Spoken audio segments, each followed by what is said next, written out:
నమస్కారం news plus టీవీకి స్వాగతం నేను మీ విజయదాస్ రాష్ట్రంలో మున్సిపల్ ఇంజనీరింగ్ కార్మికుల పట్ల ప్రభుత్వం అన్యాయంగా వ్యవహరిస్తోందని కార్మికులు తీవ్రంగా విమర్శిస్తున్నారు. కేవలం పారిశుద్ధ కార్మికులకు మాత్రమే వేతనాలను పెంచి అదే సమయంలో ప్రజలకు నిరంతరం సేవలందించే ఇంజనీరింగ్ కార్మికులను చిన్నచూపు చూస్తున్న తీరు దుర్మార్గమని ఆవేదనను వ్యక్తం చేశారు. జీవో నెంబర్ 36 ప్రకారం కనీసం 24,500 రూపాయల వేతనాన్ని ఇవ్వాల్సి ఉన్నప్పటికీ ఇప్పటి వరకు ఈ కార్మికులు కేవలం 13,087 రూపాయల వేతనంతోనే బ్రతుకుతున్నారు. తల్లికి వందనం వంటి సంక్షేమ పథకాలు కూడా వర్తించకపోవడం ప్రభుత్వం చేతకానితనానికి నిదర్శనమని మండిపడ్డారు. రిటైర్మెంట్ వయసును 62 సంవత్సరాలకు పెంచాలని, పదవీ విరమణ సమయంలో 75,000 రూపాయల బెనిఫిట్ను ఇవ్వాలని, కుటుంబ సభ్యుల్లో ఒకరికి ఉద్యోగం కల్పించాలనే డిమాండ్లు చేస్తున్నారు. ఈ డిమాండ్లకు ఎదురు చూస్తున్న కార్మికులు కడపలోని కోటిరెడ్డి సర్కిల్ వద్ద అర్ధనగ్న ప్రదర్శన నిర్వహించారు.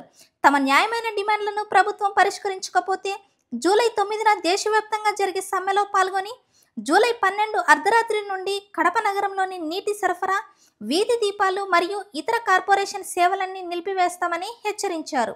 దీనికి పూర్తిగా బాధ్యత ప్రభుత్వం మీదే ఉంటుందని, సమస్యలను ముఖ్యమంత్రి స్వయంగా పరిశీలించి వెంటనే పరిష్కరించాలంటూ సిఐటియు జిల్లా కార్యదర్శి రామ్మోహన్ డిమాండ్ చేశారు.